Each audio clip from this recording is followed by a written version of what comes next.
Hello, and welcome to another episode of The Lume Plotters. Exactly. We are back. Coming to you sensually from Dubai. Yes. So, what happened? What happened where? With Rolex, 25th February. Oh, yeah, The big announcement. I don't know. What happened? I don't know. Did you even bother checking? No, if it was important, we would know. It wasn't really important. Otherwise, people would have gone bonkers, but they haven't. So I think it's just okay. The members of the Rolex family inspire the dreams and achievements of today and shape those of tomorrow. Reach for the crown. And? It's just celebrating all of their ambassadors. Right? They're brand ambassadors. That's it. That's literally That's just another opportunity for Rolex to let you down. It's not letting us down. It's just showing us all the told lovely us, coming tomorrow, people. something awesome. No, Martin Scorsese. And you know, I've recently looked at that and I've seen in the music area, right? Because obviously Rolex is always, happy to do classical music support. Right. So I thought, okay, great. But where was here? James Cameron, for example, was missing yesterday from the movie area, from the cinema area. So there was literally only two people on the cinema button. There was no James Cameron, no Leo DiCaprio. There was just this Chinese guy. I thought Leo DiCaprio was Tag Heuer. No, not anymore. So Jia Zhangke, the Chinese person, and Martin Scorsese. These are the only two yesterday on the website. And today, boom, we have four. We have Leo DiCaprio and James Cameron back. Because I was looking for James Cameron because we have a bloody watch named after him. Yeah, exactly. But he was not mentioned in exploration, not mentioned in cinema, not in music. He wasn't there. So now he's back, which is a bit weird, right? So then in music, we have, of course, Jay-Z. No, of course not. Kanye? No, of course not. I don't think anyone has Kanye anymore, actually. So basically, I was checking who the hell is in the music things. And there's, of course, a lot of classical singers, opera singers, conductors, and other musicians there. And people you don't know if you're not into classical music, except Anushka Shankar, a sitar player from India, right? And she is the daughter of Ravi Shankar, who is also a multi-Grammy Award-winning musician, also sitar player. And she's a half-sister of Norah Jones. Ravi Shankar has reproduced himself, and all his kids seem to be really, really good in making music. Okay. So it's not bad. Anyhow, and then Michael Bublé. That's the only person that Rolex is sponsoring that is not a classical artist, basically. He basically is. I mean, he makes not classical, but Christmas songs, roughly. That's his repertoire nowadays, anyway. I know. It's entirely Christmas songs. But anyhow, we have all of this equestrianism. Lots of people there. We have, of course, golf. One German golfer, Martin Langer. But what's weird? No Formula One. No, they have. Come again? Whoa, pause. Who? Yeah. There are only five. Who? Sorry, Martin. Who's the last person? Martin Keimer and Bernhard Langer from German golfers that are being sponsored. Oh, okay. No, what I wanted to say is Jensen Button is there. We have 5 people sponsored. No. I'm saying actual teams. Like all these other companies have teams. No. They sponsor teams. No, and this is individual people. And now it's weird because Tag Heuer sponsors Red Bull, but at the same time, they're also sponsoring Formula One as a whole. It's weird. Yeah, it is weird. Rolex is just missing. Yeah, Jensen Button is an ambassador. Mark Webber, Jackie Stewart, right? And Tom Christensen. However long he may be alive. As long as he lives. I run into him every year at Formula One. And this guy, he's what, 90, I don't even know how, 95-ish? He's walking around every single race he flies to. I have numerous wrist shots. Like I have group wrist shots with Jackie Stewart. Always something ridiculous, some Daytona. And the funny thing is, every time I see him, of course, he has no idea who I am. He doesn't remember year to year. I I don't think he remembers what he had for breakfast, but every time I don't think he's the conversation, and this shows you he's an actual watch person, by the way. Mm-hmm. All I do is whenever I see him, I kind of like pull back my sleeve and I show him, whatever I'm wearing, and he always smiles. And it's like a genuine smile every single time. Yeah. And one time I was kind of, it was me and my friend, we were both wearing our subs, and he was also wearing a sub. Mm-hmm. And we pulled back our things. We all had 3 subs, and you could see that he wanted to continue the conversation. And then his like little publicist came and dragged them away. Yes. And it was kind of a bummer, but he's a nice guy. And then if you don't know, guys, the story goes, he has his shirts tailored so that his left sleeve is shorter than his right, so that his watch is always just perfectly peeking out. Yeah, as you know, a good tailor, when you tailor your shirts, it asks you if you want to have the left shirt sleeve a bit wider so that the watch can slip easier under it, or even shorter. Absolutely.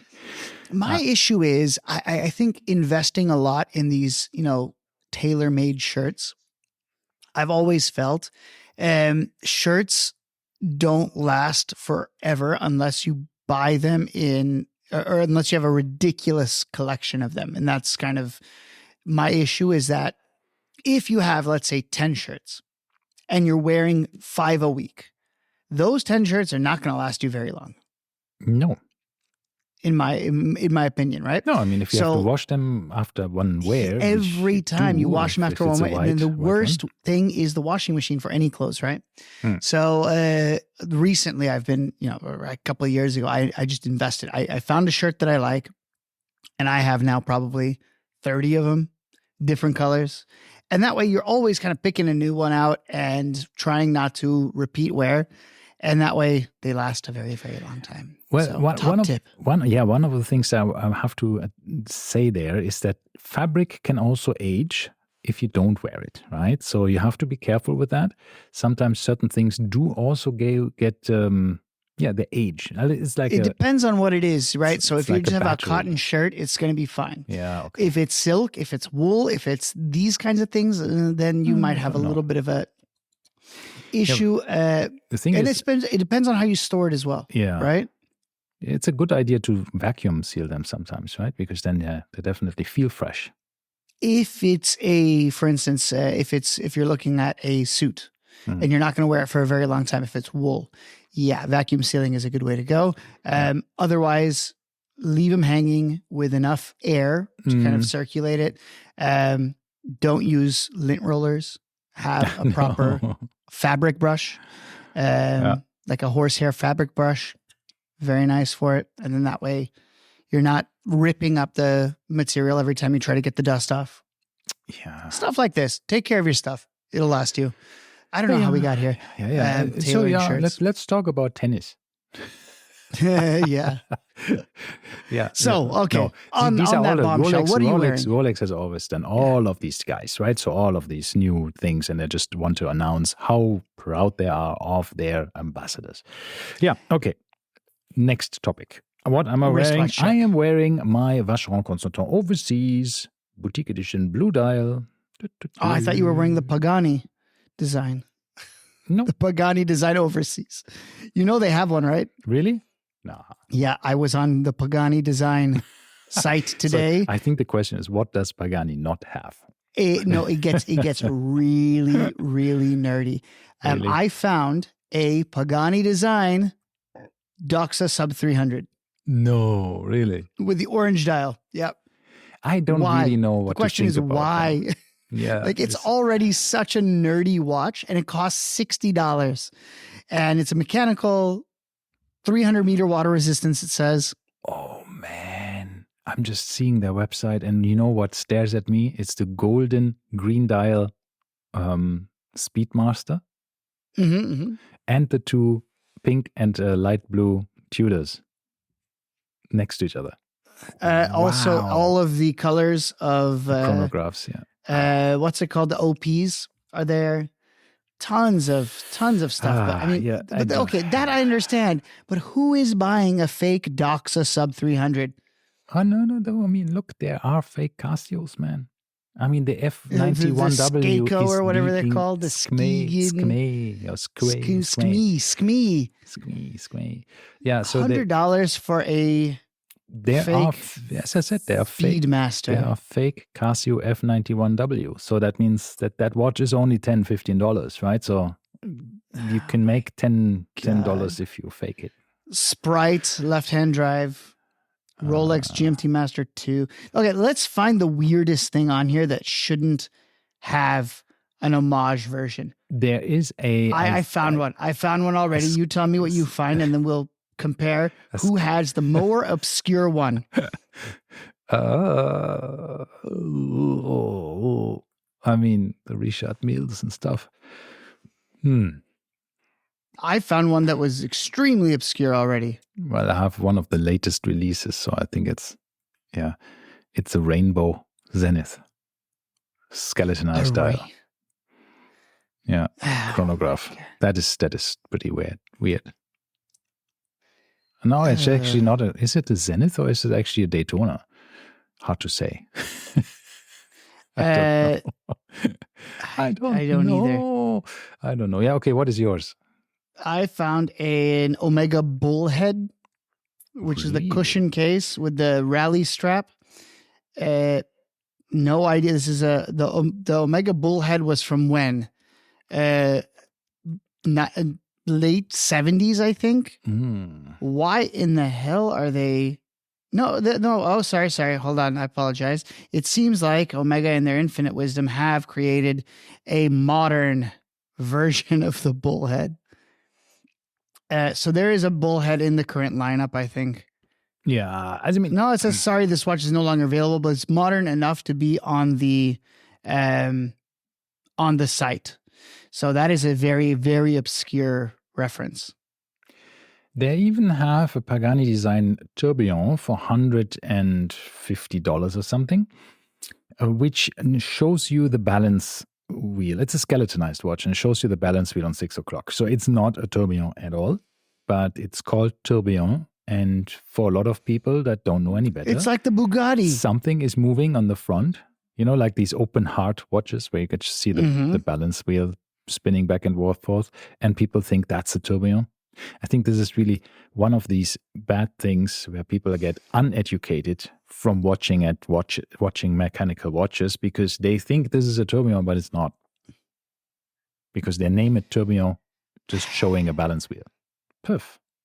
Okay, Pagani, I'm not a fan of you anymore. Go away. I see your Zenith, your old Zenith Defy over here. That's on here. They got some weird stuff. I'm now on page 6 of their offerings. I found the Doxas. It's weird. The Tudor Ranger. Who is a Bell & Ross? Come on, there's a square Bell & Ross. $3,000 watch, of course. A Tudor is. Why wouldn't it? Yeah, but a square Bell & Ross. Yeah, Bell & Ross also. It's not cheap. It's not cheap, but none of this is cheap, really. They're not faking cheap stuff, but what I really find I don't get it. Very complicated or weird is when you have an open heart Panerai from Pagani, which it doesn't exist, right? As far as I know. So they're pushing the boundaries of watchmaking, or as they say, they push the envelope. Have you ever pushed an envelope? I mean, what does it even mean? Into a mailbox, maybe? Like you push the envelope into a mailbox? Where does it come from? But I'm now seeing your Doxa. It's actually... It's not bad. Looks good. And it's a no date. It's a no date, which the original one is not, which is what is funny. I see the IWC Portuguesa, even with a power reserve indicator. No way. And it says only down, up. No, of course not the 8 days or whatever it is, the 7 days that the original has. But yeah. All right. Pushing the envelope is a phrase from aeronautical engineering, essentially. Really? Referring to performance limits. So the performance limits that cannot be exceeded safely. So pushing the limits or pushing the envelope is doing something risky that's physical and that is boundary defying when it comes to the limits of aircraft safety. So the envelope is a The envelope is an of aeronautical limitations use of the word envelope. Okay, I have to figure out what that means. Okay, it's just the envelope of limitations. You have an envelope, so basically they're saying that you have an aircraft, and that aircraft will have a envelope, so to speak, of limitations of all the things that it can and cannot do safely, right? And then pushing the envelope, well, once again, I don't know where that comes from. They didn't say this, but pushing the envelope was one of these sayings where you would do something that is not safe. Yeah, for example, when you fly, right? You have a specific limit of before you stall, right? How much you can actually push with the amount of forward movement you have. And then the stream of air breaks and then your nose dives in and you stall, for example. Then it must come from some kind of but is term. That envelope? I don't know. Yeah, something what like do we this. know? Okay. This is why you come to us, the Watch podcast that tells you about all of this random nonsense. For proper engineering. Do you know that I'm actually, in my internal job title that I have in my company, I'm actually an engineer? Are you? Yeah. Is your background in engineering? No, but it's, What is your background? Hospitality management. I studied economics, basically, with a focus on hospitality management. Okay. So now you're an engineer. I have a degree in engineering. I was a consultant. And then I went into business. I was a vice president before, general manager. I was so you're a manager that went into engineering. I'm an engineer that went into management. Perfect. Yeah. Weird. It is. Anyway, all right. What is on your wrist? Tell me. Yeah, you already said your Vacheron Blue. Once again, one of the longest wristwatch checks in history. Yeah. And what is on your talking about envelope? Aeronautical stuff. I am actually wearing something that does push the envelope. Oh. Are you Speedmaster. Are you flying away? You are actually flying. Yeah. So I am wearing my Speedmaster on a black NATO strap. I think I've had it on the black strap for a while now. I think it looks really good. I just like the all black outlook. It's pretty cool. When was the last time you used a chronograph? Okay. When I was re-entering Earth's atmosphere, I had to time it for 14 seconds to make sure I didn't, you have to burn up in re-entry. Burn the rockets for exactly 11 seconds. So that was the last time. Or was it 14 seconds? Yeah. So the funny thing is, I actually prefer timing stuff on a dive bezel, which a dive bezel I use every single time. Mostly, cooking, timing things. I don't. Last time, by the way, I did time when I had my students giving presentations and I told them they had to be around under 10 minutes. I was timing it with the Speedy. Right. So sometimes, but this is one of the hesitations that I often see is, remember I wanted to buy that Zenith. I wanted to really, really buy that Zenith. And one of the hesitations I had was, I'm not really a chronograph person. I already have one. I don't need two, and I don't use it. I love chronographs. I think that the technology is amazing. But I also feel, my experiences with and I hope some of my visitors, our visitors here, with listeners, will actually agree with me. How often did you start a chronograph or a timing, even if it's with a dive bezel, and forgot about it?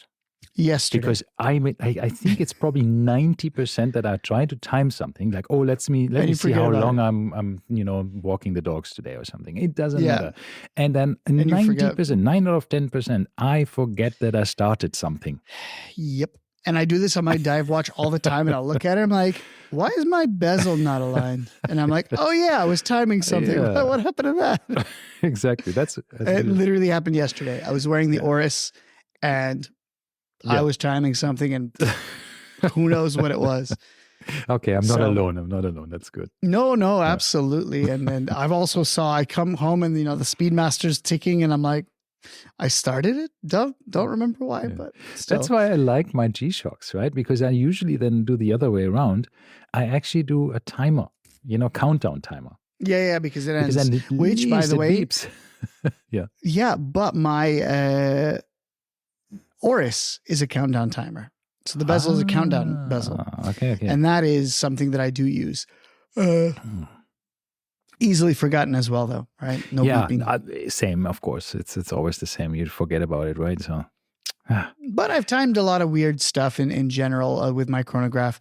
One time, I think for a week, I wore my Speedmaster just for the fact that I wanted to time my drive home, because there's 4 different ways I can get home from my, university. So I was trying to see which was the most efficient, because some way might be longer, but there's more speed bumps. So you have to slow down more. Right. Other ways, might be shorter, but then, so I wanted to actually get some timing. So I did that and found 4 different routes, and I timed them all. And that's a nerdy thing to do. And they all ended up being the exact same. Oh, wow. That's interesting. Yeah. All within a minute of each other. So it made no difference. Yeah. At which point it doesn't matter. But what does matter is the tiers of different watches. Does it? Does it really? Does it really matter? Does no. it? Does it? Yeah, well, I think in the last episode we decided that we are over this now. We are over a lot of stuff. Anything we want, from the lowest of the lowest to the highest of the highest, and we are still thinking, looks good, doesn't look good. Do I want to wear it? I don't know, right? But I know a lot of people that wouldn't do this. So I know a lot of people who'd be embarrassed to wear a cheap watch, and I think it's stupid. Yeah, that's definitely stupid. You should. When we were talking about this, the phases of watchmaking, right? I briefly went into Teddy Baldassarre's video about the tiers of watchmaking, and I talked briefly about that. And I don't think it's we spent enough time on that. So I want to dedicate some time, an actual quality time. Yeah, exactly. We'll do some quality time and talk about the tiers of watchmaking, because there are quite a few, or types or tiers or whatever you want to call it. With everyone saying they're in-house, not in-house, we want to know what this all means. Before Martin, before you buy your next watch. Sleep. Before I fall asleep, exactly. Yes, exactly. Now. So as I mentioned last time, we're going to go into a little bit more detail on these. There are, according to Teddy Baldassarre, 7 different types of watchmaking.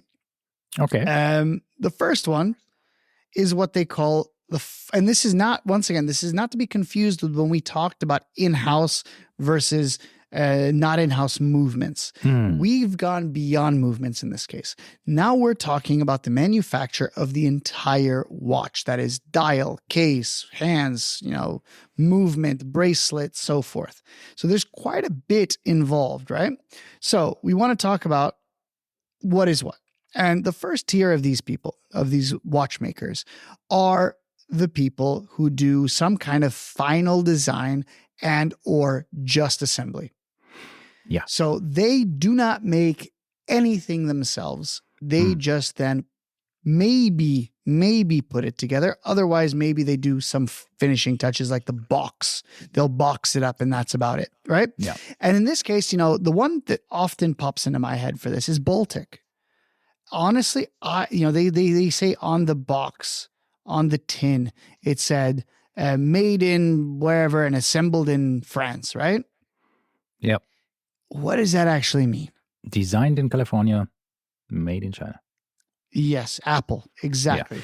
Yeah. But that would be the opposite. That would be the opposite, right? I think this happens a lot with micro brands, of course, because people have an idea, start a watch company, you have a good design idea, you find suppliers, you get it made.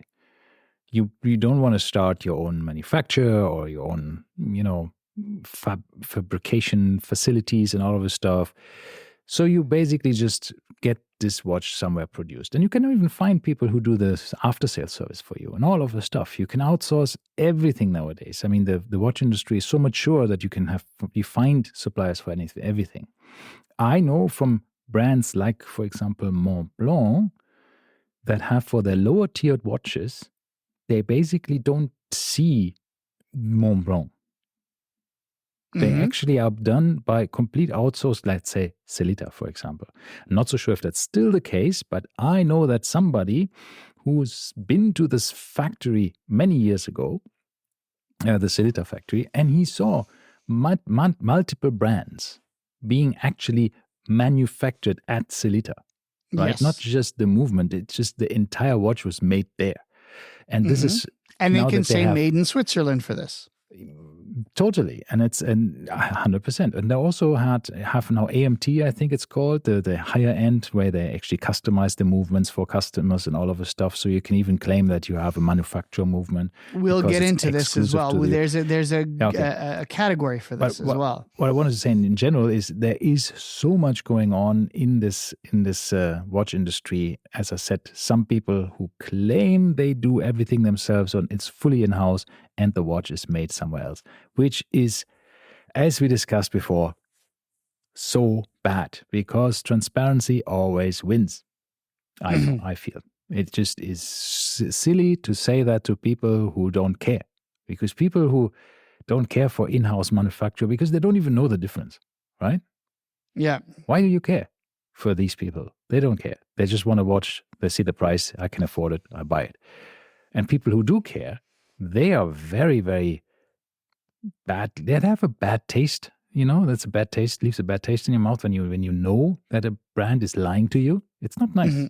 No, it's not. No. And this is where we get into kind of like the second tier as well. Okay, what is that? What is the second tier? The industrial group people, such as Swatch Group, who owns Sellita's predecessor, ETA, right? Essentially, who they based all of their models off of, because they were acquired by the Swatch Group. So then they said, okay, well, we're only going to sell our movements basically within our walls. And thus Sellita had to fill in this gap of making movements for everyone else that relied on the old ETA movements. So they made a one-to-one clone, essentially. Yeah, exactly. Because of the patents ran out, right? And I mean, ETA was founded basically back in the days when the Swiss mechanical watch industry was in a big crisis in the quartz crisis, and they basically bought all of the suppliers together and watchmakers and movement makers, right? So Valjoux, what is it? Peugeot, then of course ETA itself. So ETA is a conglomerate of like 15, 20 or even more, 40 different little suppliers that over years have been acquired by then ETA, and then Swatch Group bought ETA, and then that's the history. But ETA is still manufacturing movements, and they're still making movements and improving them, but they're only supplying them to their own group. This is not exactly the case as well. They will give them to select people, which I don't understand. Because if you remember, if you remember that Hodinkee Mercy watch that I had from that little French company called Mercy, they had an ETA movement. Yeah. How? I have no idea. Yeah, old stock. I mean, there's still some people who are still using it. Could be an old stock, yeah. There might be still floating around with some distributors, wholesalers, that have still stuff of them. A bunch left, yeah. Yeah. Well, they were complaining. Before I fall asleep, excuse me. This is around that 2 p.m. time when it's nap time. Essentially, people were complaining that some of those ETA 2801 movements hacked, and some of them did not. And people were very pissed off about this because essentially, how do you have two versions of the same movement? And then how are they all randomly arranged in these limited edition of 1,000 watches? Yeah, that's true. It's kind of weird. Yeah, there's a lot of different variations that are sometimes not actually mentioned in their model number, right? But this means to me that they didn't get it from ETA. That's what I'm thinking. Yeah. Because as you said, they found somebody who had 1,000 lying around and they bought them from that, and they were mismatched. They weren't, because if you get it from all ETA, I'm pretty sure ETA would make sure that they were all of the same standard. Yes, I guess so. If you buy the same, tier, right? If you have the chronometers tier, then you get your chronometer certification with it and all of the stuff. Yeah. By the way, actually, let's do something here. Let's go back before we get to this type 2. I want us to pick out watches within our own collection that we've had or do have currently that fall into each of these categories, if applicable, right?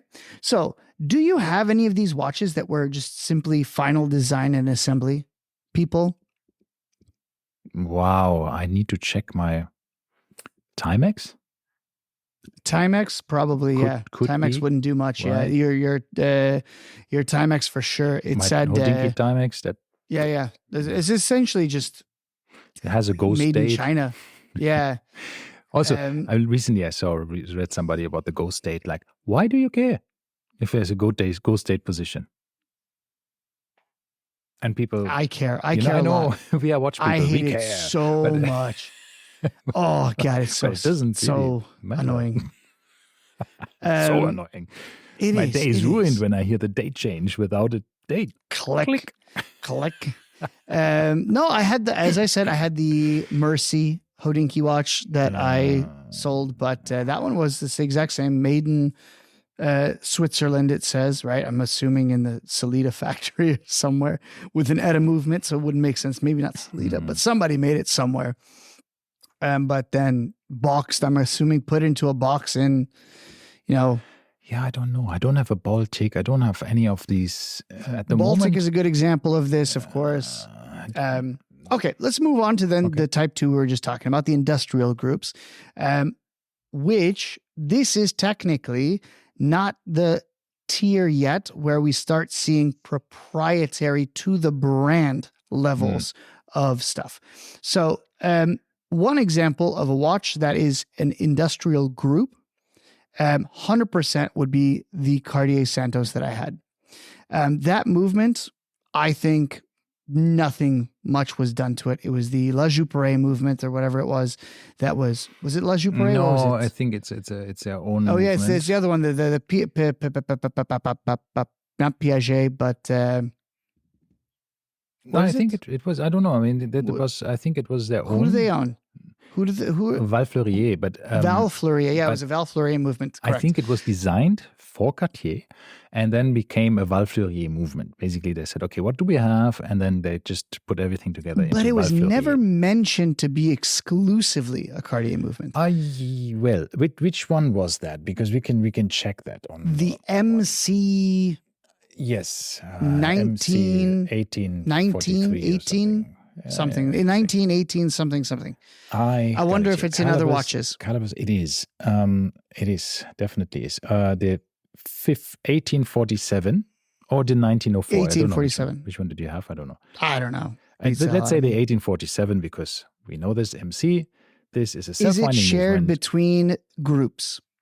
See, it is one of these drop-in replacements from Cartier that actually made basically, okay, that's not official, but basically look at the diameter, 25.6. So let me see what else has a diameter of this. I have to just use this here and duplicate this tab, go back here, calibers by brand, and go to ETA and go to 2892. So you're thinking they duplicated an ETA movement. So, the same diameter as 25.6 is at 2892-2, right? Which is a lovely movement. We like it. It has a power reserve of 42 hours. The 1847 from Cartier has 42 hours, has the same beat rate, has 2 more jewels than the other one, but that's easy. So basically what Cartier did at the time is they wanted to have the ETA 2892. This was during the time when they phased it out. You can't use it anymore. They created their own clone because the patent was available. So basically it is an ETA movement at its core with a few little improvements. And I heard that it was finished jewels. By Piaget, they say. Finished by Piaget. This one probably not. It was introduced 2015 in the Cartier it says finished by Piaget somewhere on there. Oh, maybe. At Piaget, by Piaget, who knows? But it was not made by Piaget. And then there's the 1904 that is also quite nice. There's different, that was their own creation. I don't know if there's any Val Fleurier. This is also used as the Piaget and also in the Vacheron Constantin. So once again, this is the industrial group where they're sharing this movement between different watches within the group, right? And nothing is done to make it different than the other watches, right? So, and I'll tell you why that's important, because we're going to get to another one which is the type 4, called industrial proprietary. We can skip around. We could talk about this one right now. Okay. The Industrial proprietary is essentially the same exact thing, but the brand itself will change something to make sure that this movement is now unique to this specific brand or watch. Actually, in this case, specific to the brand, not the watch, because that will be the next step, which is the industrial bespoke, where you have a movement made for a specific watch, but it's still on an industrial level. So once again, we're still on an industrial level, mass manufacturing, not hand making. So the one that comes to mind is, of course, your Hamiltons. Hamilton H50. They took an ETA 2801, reduced the beat rate to 3 hertz from 4 hertz, and they called it a proprietary movement. Ta-da! The Tissot PRX movement, the Powermatic 80, same situation. How does it differ from the Hamilton? They added that different hairspring, right? So they're making small modifications. Essentially, the movement is the same thing at its core, but they're changing little pieces. And then one step above that would be the Longines movement. I think they call it the L55 or something. Same thing. Once again, they added one more thing into it. So the different tiers at Swatch would have the different component levels in it. Some of them might have chronometer certification. That will differentiate it from others in that lineup. But essentially, at their core, they're all the same movement with modifications for the brand itself. Not by the watch, but just for the brand. And if we look at Powermatic 80, all Tudors use Powermatic 80s. Not all, but a large chunk of them. Not Tudor. Tissot. Sorry. Thank you. Good catch. A lot of Tissots, the Gentleman, the PRX, the, what is that other one called? The Sidereal. Yeah. All of these are using Powermatic 80 movements with no changes whatsoever between them. They do have changes. So for example, the carbon version of the Tissot PRX 80 uses a higher tier of the PRX, of the Powermatic 80 movement with a silicon hairspring. While the normal PRX does not have a silicon hairspring. It has a Nivachron or Nivachron, exactly. So there is, and you can see this on the back of the watch. When you look at it, there's a small plate that is basically next to the hairspring, which says SI for silicon, or silicium or whatever. And that's on it, on the movement. So they have different levels of they could have different levels, but essentially they're not putting the same movement in anything else. Yeah, but it's the same base movement, Exactly. So this is your industrial proprietary movements, right? So you're not going to find an H50 Hamilton movement as it is in a Longines, for instance. It's going to have something that is slightly different about it. Correct. Now, okay, this was type 4. And I'm gonna skip independent. We'll go back to independent. And then this goes up to level 5, which is the industrial bespoke, which essentially is, we will take a movement and we're going to make it only for one watch. Okay. So once again, we could talk about the Moonwatch, right? The 3861 movement that Omega has, which is essentially based upon the the Lamania movement. Yeah. That 3861 only goes into Speedmaster. Okay.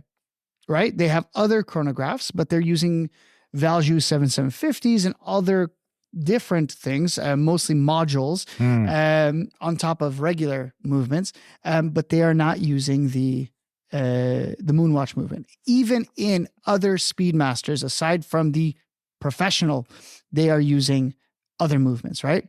Yeah, Omega has a number of chronograph movements, but specifically this one is reserved essentially for the Moonwatch and the variants of the Moonwatch. Yeah, I just remembered something. I think, sorry, but it's a bit different, but from this, I think ETA still sells the normal movements without any enhancements. The 2824-2, the 2892, without the improvements that they do for others. As I said, they still sell them. They're limited. They say that they only sell to select people. Friends and family. Is essentially, friends and family. As I said, somehow there are other companies that will buy that they sell to, but it's very, very rare nowadays that they sell to people outside of the Swatch group. It's essentially like we come first. Yeah, but once all of our watches are spoken for, then any surplus time that our engineers have to make stuff, they can do it for other people, I think. Yeah. So they want to make sure that they're covered. Coming back to your tier, so that the tier bespoke industrial means. So when is it bespoke? So for example, La Jouperet creates a movement that's a G101, which is based on the 2824, but with a higher power reserve, 68 hours, I think, or something like that. I don't know. Okay. Maybe I'm wrong. I have to confirm this now while I'm talking. But yeah, La Jouperet had this G101, and I'm checking here. Oh no, it's actually based on the. Yeah, I think it's more based on the 2892, but that's also okay. It has a longer power reserve, so that's good. Once again, are they putting it in multiple watches across there? Of course, yeah. Then it's not a bespoke. Plenty. So it's not. Yeah, there's the. This would be, as we said, an industrial. If it's just for them, just for the brand, industrial proprietary, right? Yes. Because they're using it in-house within their own brands. This is where we start hearing the term in-house. Yeah. So this is not even manufacturer, because it's just a standard movement that you buy and put in. It's like an ETA, like a Celita. Yeah. Yeah, exactly. Okay. So now, once again, the example that Teddy Baldassarre gave for this one would be the world timer movement that Omega is using. Essentially, they use it in the Aquaterra world time, right? It's a specific movement that's used only in one watch. And of course, it's still shared. The IP is still shared amongst the entire Swatch group, but they're only putting it into that one specific watch. Okay. So, yeah, okay. Makes sense? Makes sense. Let me see here. Understood. If what other industrial bespoke watches? They're saying IWC does the same thing. IWC is using a lot of industrial bespoke. Yeah, stuff. they have. I mean, look, they have same Val Fleurier, right? I mean, it's all part of the Richemont group, same as Cartier, IWC. Surprisingly, by the way, and I watched this. Yeah. I watched this episode a long time ago, so I don't exactly remember what exactly he was talking about. But yes, they were talking about the Moonwatch movement specifically, and the new eternal calendar. Yeah, because it's once again one watch, but it's still on an industrial level. Okay, so now we can backtrack a little bit. We'll go back to our good friend, the industrial independents. These are your people that are generally an independent brand. Okay. That are then buying movements from somebody, but are kind of doing their own thing on an industrial level. So when we think of companies like Christopher Ward, Zinn, Doxa, right? All of these, Oris, for instance. Oris, of course, does both make their own movements and they make their own, and they're buying movements from other people, right? Most of these are relying on Sellita and things like this, but they are now making a lot, or not, if not making themselves, customizing a lot of the components in that watch, right? So if you look at the Doxas, this is a specific patented bezel that they have with a specific bracelet. They're not making all of it themselves, but they have their own suppliers and they're making very specific things to their exact taste, to their exact standards. So that was the industrial independence. So once again, another example of industrial proprietary that we can quickly mention would be the Tudors. Right.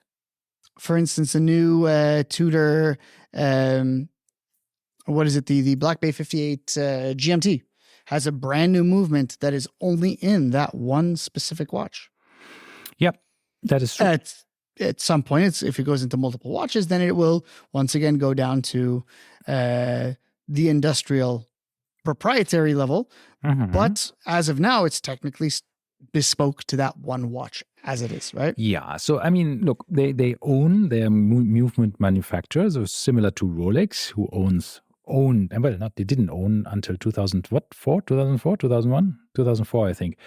Something like this. Egler was their movement manufacturer, which was exclusive to Rolex, and then they decided to buy them. So they had an exclusivity agreement. They said, you're not supplying anybody else but Rolex. And Rolex said, we are not buying anything else but Egler.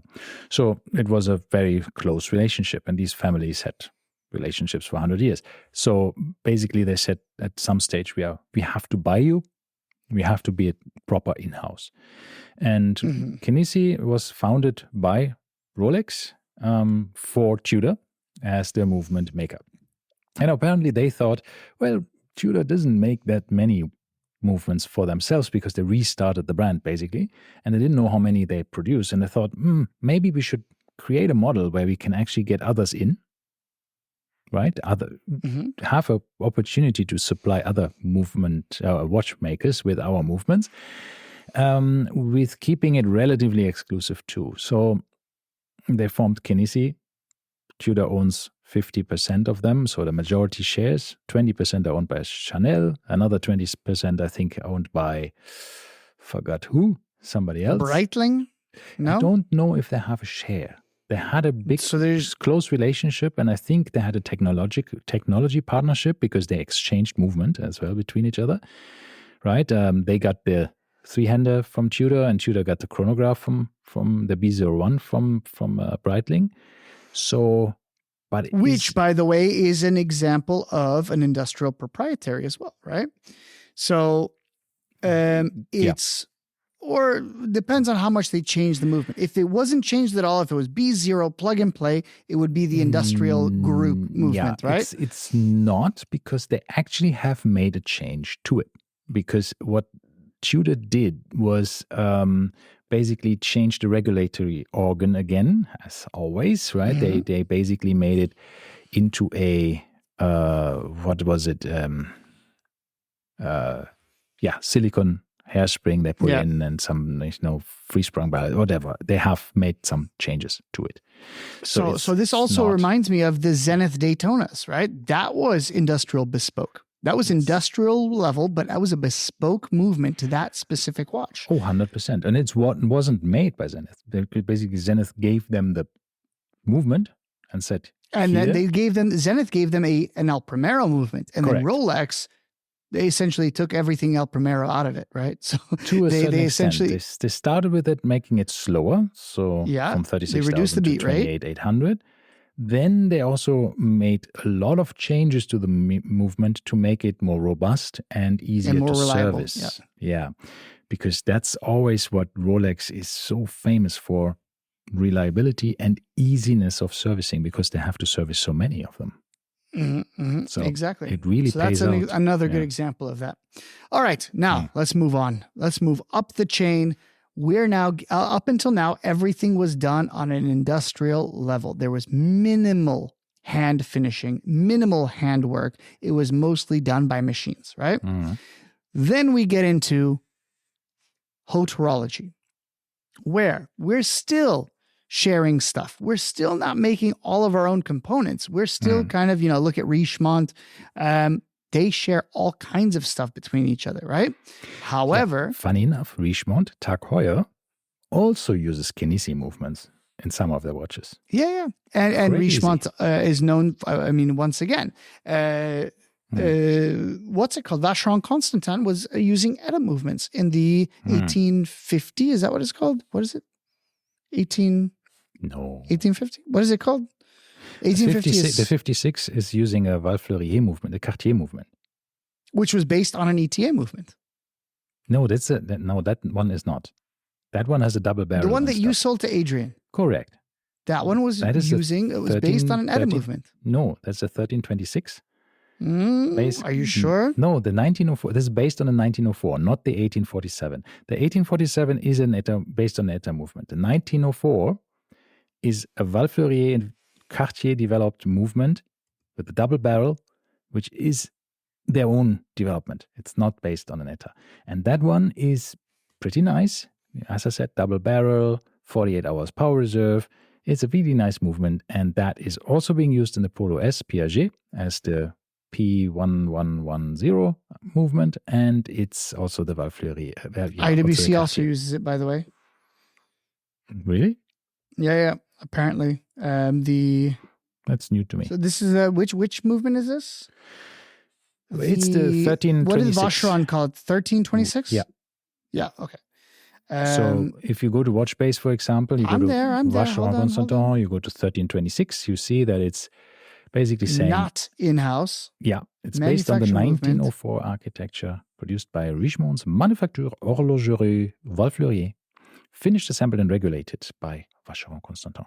So this movement is, if you click then on the Cartier movement and to go to the base movement, you see that is introduced in 2010, is 48 hours power reserve, has the same size as well as the ETA movements, but it's meant to be a competitor, not a copy like the other one. So, yeah. Okay. All right. Well, still not in-house. But nonetheless, it's still, once again... Not in-house for Vacheron Constantin, in-group, yeah. Exactly.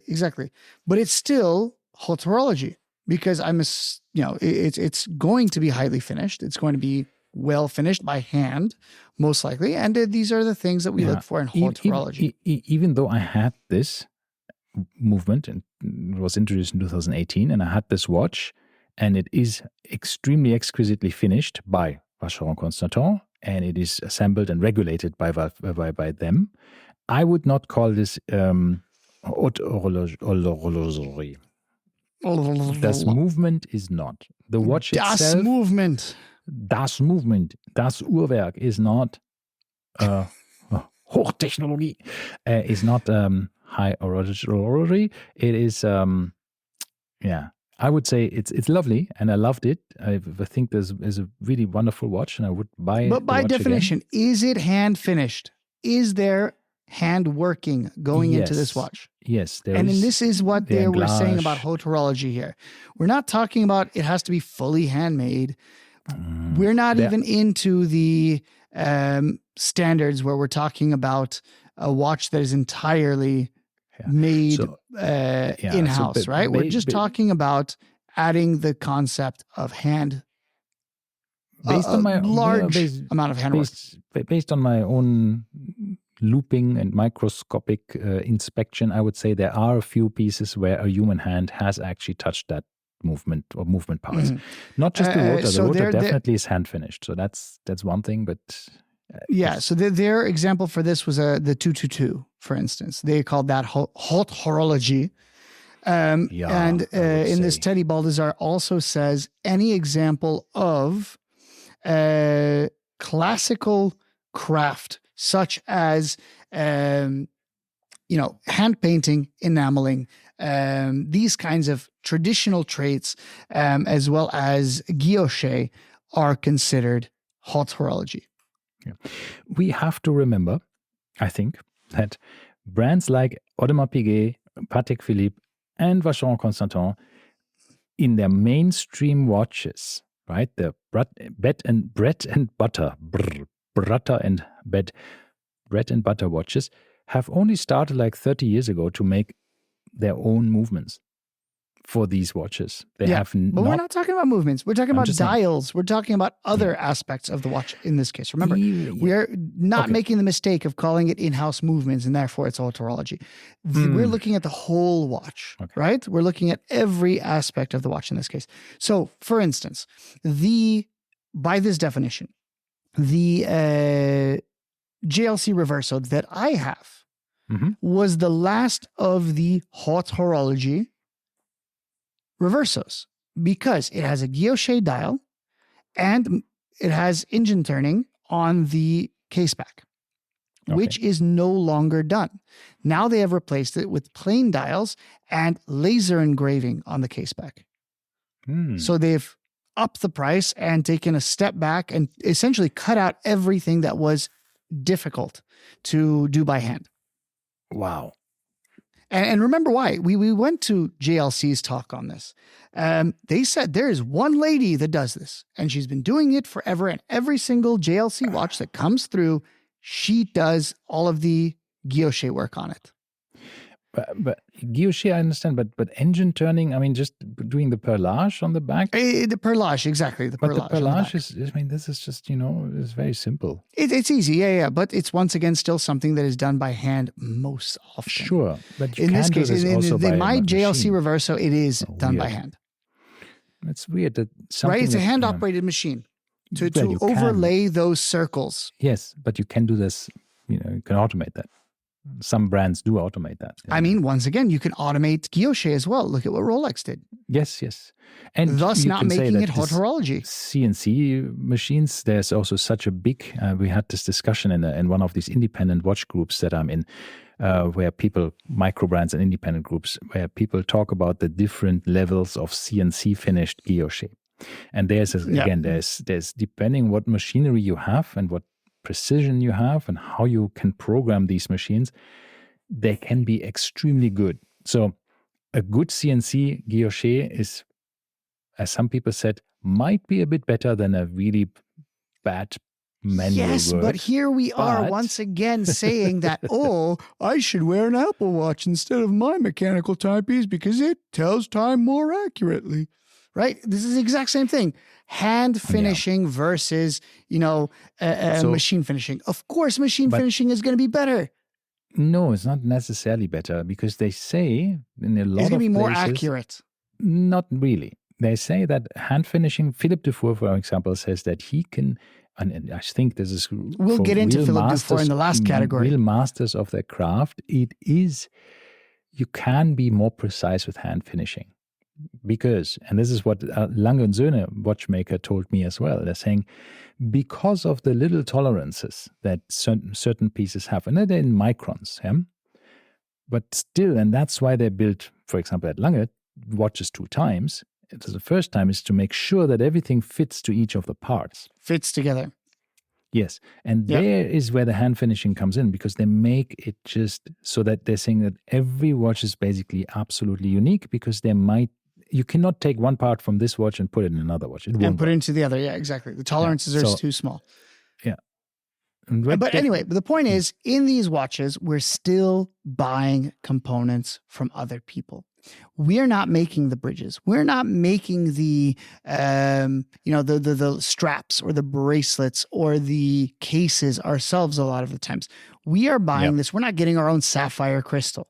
Right? All of these things still come in from other people. With the Vacheron example, they still brought in a movement for that watch, right? Whether we call it 56 horology or not. Yeah, the only watch in their catalog that actually has a in-group movement. Yeah. Mm-hmm. Yep. So therefore, this is why we call horology different than the next group we're going to get into, right? Because essentially, yes, there's a lot of hand finishing. There's a lot of work that goes into these watches, but we're still buying components. Now, in the last group, in the ultimate group, which is called manufacture, you make everything. There are no parts that are brought in by someone else.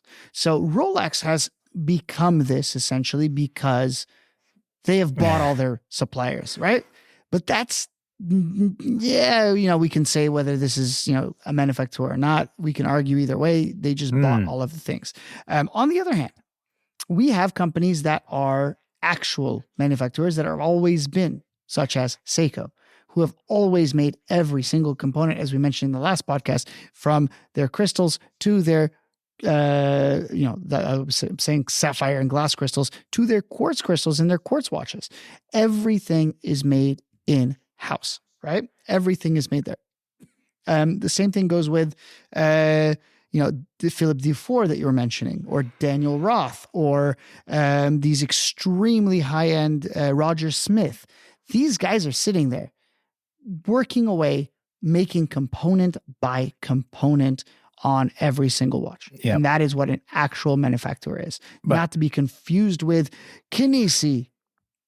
No, I think this is when you say, like, let's say when we are talking about this ultra luxury to a certain extent, I would say then we talk about FD It's not ultra luxury. But it's not ultra luxury because there is for sure $500 Seiko who does. Yeah, it's not made by hand, Casio but it's also still all in-house. Makes everything in-house, but doesn't mean it's haute horlogerie. We didn't say this. Haute horlogerie was before. Now we went into manufacture. Oh, okay. Right? The last category is manufacture, which is you make everything yourself, right? Yeah. And essentially that is the ultimate in watchmaking, is doing everything, being able to do it. And that in this case beats haute horology, because haute horology is still relying on others. So, ergo, it doesn't necessarily matter how crazy the watch itself is. What matters is, I don't want to say it doesn't matter how crazy the watch is, but essentially in this case, to be classified as a true manufacturer of watchmaking, you are bringing in every single component of these watches.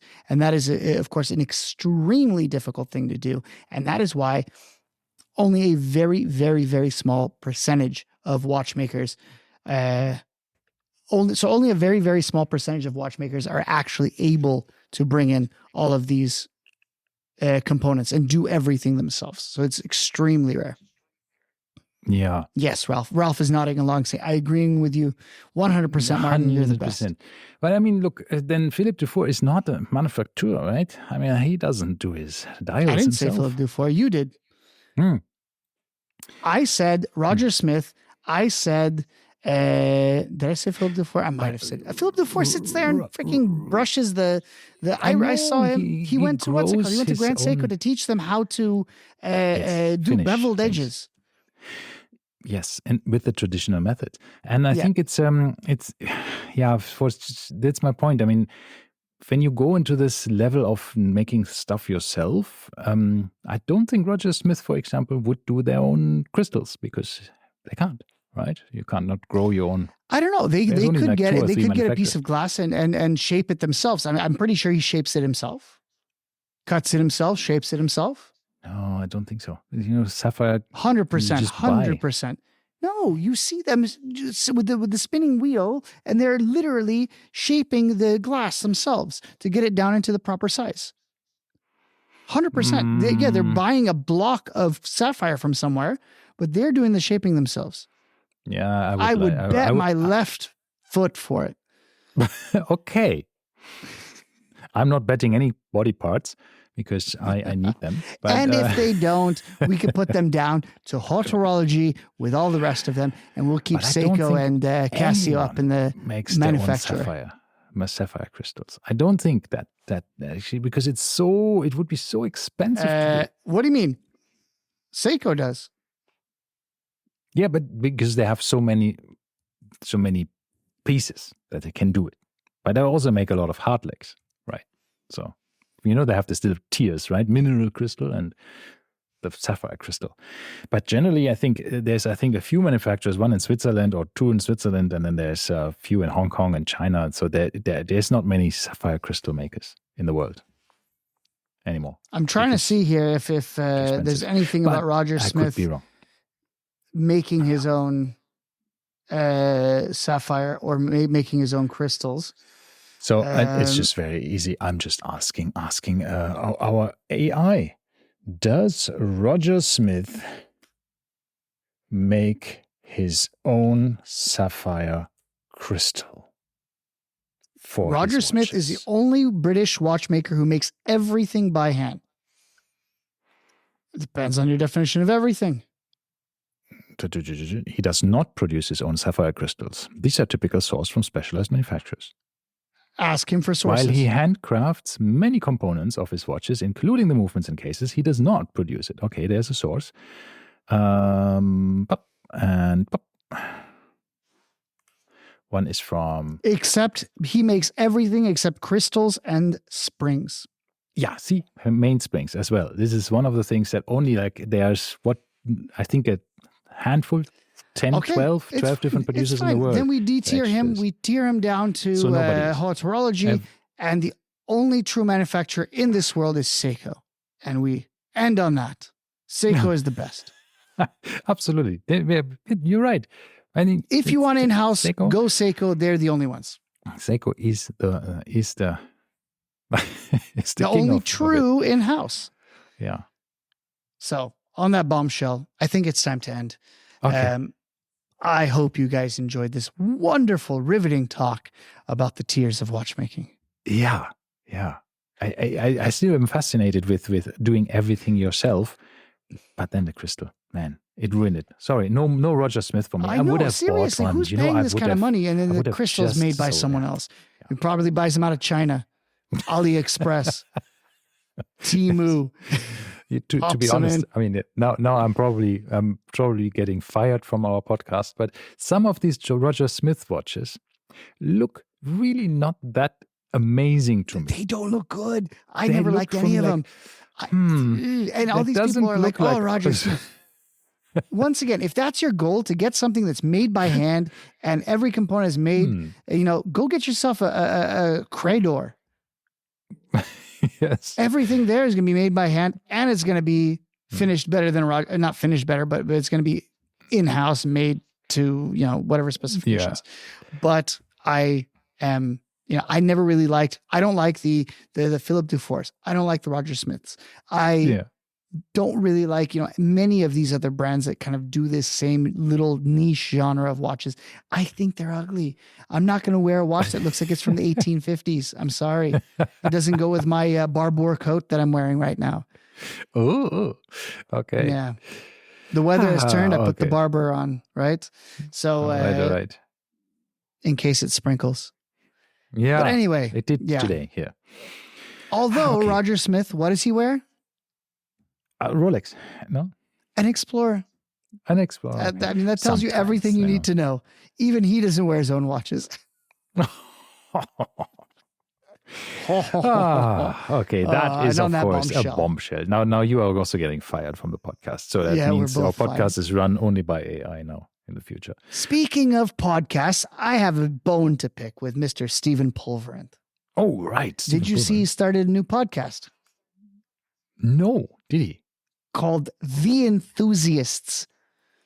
Okay. Him and some ex-Hodinkee guy, I think it is, started a new podcast. And it is paid $10 a month for 2 episodes. Come on. Are you freaking kidding me right now? Are you kidding me? Like, you know how much money we would have made? We're leaving money on the table here. Okay, guys, you can now, we have to create, maybe people want to pay.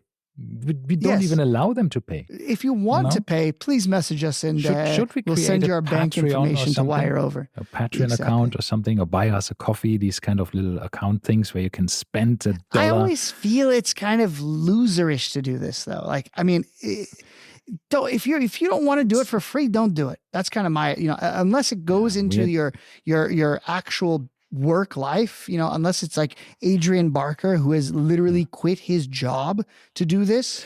Yeah. So if you gonna need to get some income. So for us, we are not making any money. We don't do advertisements with our podcast. We don't do product placements. We just talk about because things the people that we would do advertisements for wouldn't want to advertise with us. Buy a Rolex, and Rolex gives us free Rolexes. We can say what we want. We can do what we want. We are not earning money. This podcast cost us money. We're paying for the hosting. We're paying for the equipment and all of this stuff by ourselves in our time.